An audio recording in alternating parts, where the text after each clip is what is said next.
चौथी chemistry class.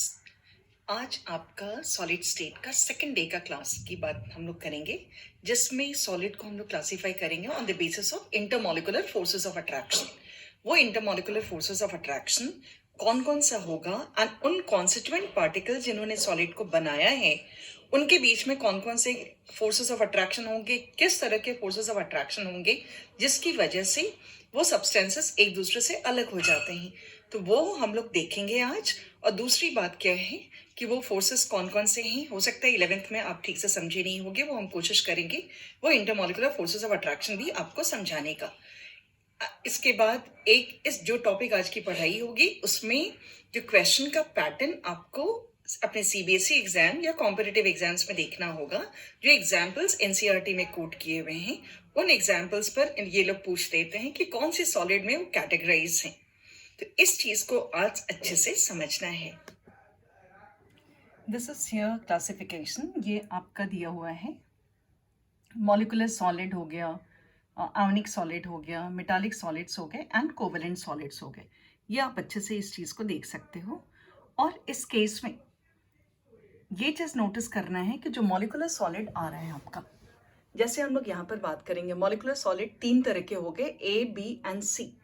इस molecular solid में कॉन्स्टिट्यूएंट पार्टिकल्स आपका मॉलिक्यूल्स है, that you need to remember here. And वो जो 3 कैटेगराइज, क्योंकि मॉलिक्यूल्स 3 तरह के होते हैं, एक हो गया पोलर एंड पोलर मॉलिक्यूल्स में ही आपका वैसे मॉलिक्यूल्स होंगे जिसमें हाईली इलेक्ट्रोनेगेटिव एटम रहता है। और हाईली इलेक्ट्रोनेगेटिव एटम्स जहां पर रहेगा वो आपका हाइड्रोजन बॉन्ड बनाने में सक्षम रहता है आपस में। तो we are having polar solid, then hydrogen bonded solid and third is non polar. Non polar का आइडिया होगा आपको। तो पोलर वाले में डाइपोल डाइपोल अट्रैक्शन होता है। वो डाइपोल डाइपोल अट्रैक्शन आप देख सकते हो, एग्जांपल यहाँ पर HCl के बीच में डाइपोल डाइपोल अट्रैक्शन है। This is your polar molecule, this is polar molecule. और इसी में ऐसा पोलर मॉलिक्यूल जिसके पास हाईली इलेक्ट्रोनेगेटिव एटम्स रहता है, ऑक्सीजन, नाइट्रोजन, फ्लोरीन। ये डॉट मार्क देख रहे हो, दिस इज इंडिकेटिंग अट्रैक्शन। ये अट्रैक्शन आपका डाइपोल डाइपोल कहलाता है। ये 11th का आप यदि याद कर सकते हो तो। दूसरा जो हमें अभी हाइड्रोजन बॉन्डेड बोले हैं, हाइड्रोजन बॉन्डेड आपका वाटर मॉलिक्यूल्स में जैसे प्रेजेंट है, तो वाटर मॉलिक्यूल्स में ही, because this is containing highly electronegative atoms, जो भी पोलर मॉलिक्यूल जिसके पास highly electronegative atom, oxygen, nitrogen, fluorine जैसा एटम हो कनेक्टेड टू हाइड्रोजन, वो अट्रैक्शन दिखाता है। उस अट्रैक्शन को हम लोग हाइड्रोजन बॉन्डिंग बोलते हैं। तीसरा जो नॉन पोलर सॉलिड हमने बोला, वो नॉन पोलर मॉलिक्यूल्स के बीच में होता है। नॉन पोलर मॉलिक्यूल्स के बीच में एक फोर्स ऑफ अट्रैक्शन कहलाता है लंडन फोर्सेस ऑफ डिस्पर्सन, जो कि सबसे कमजोर फोर्स होता है। ये आप देखोगे यहाँ पर हाइड्रोजन हाइड्रोजन आपका नॉन पोलर H2, लेकिन बीच में इलेक्ट्रॉन्स घूमने वक्त कोवेलेंट मॉलिक्यूल ये बनाया है।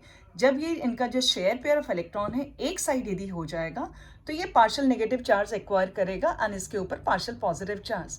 तो जितने भी H2 मॉलिक्यूल्स हैं उनके में थोड़ी देर के लिए लंडन फोर्सेस ऑफ डिस्पर्सन वही है, temporary generation of polarity due to which attraction takes place. इन दोनों के बीच में अट्रैक्शन हो रहा है, इसको हम लोग सबसे कमजोर फोर्स बोलते हैं, that is London forces of dispersion. ये हो गया आपका मॉलिक्यूल्स, 3 तरह के मॉलिक्यूल्स का 3 तरह का फोर्सेस ऑफ अट्रैक्शन।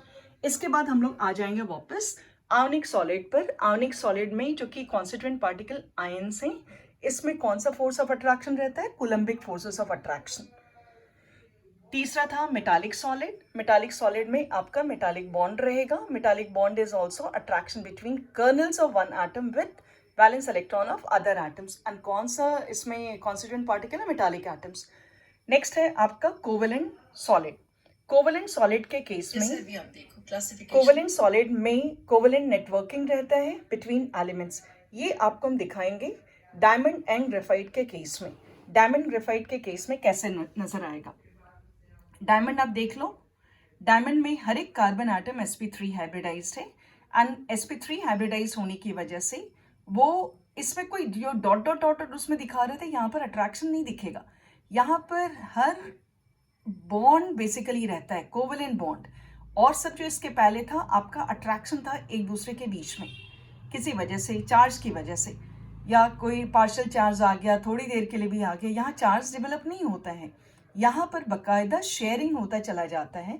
एंड वो शेयरिंग के दौरान जो एक नेटवर्किंग जैसा बनता चला जाता है, that's why this is named as strongest bond you can report here.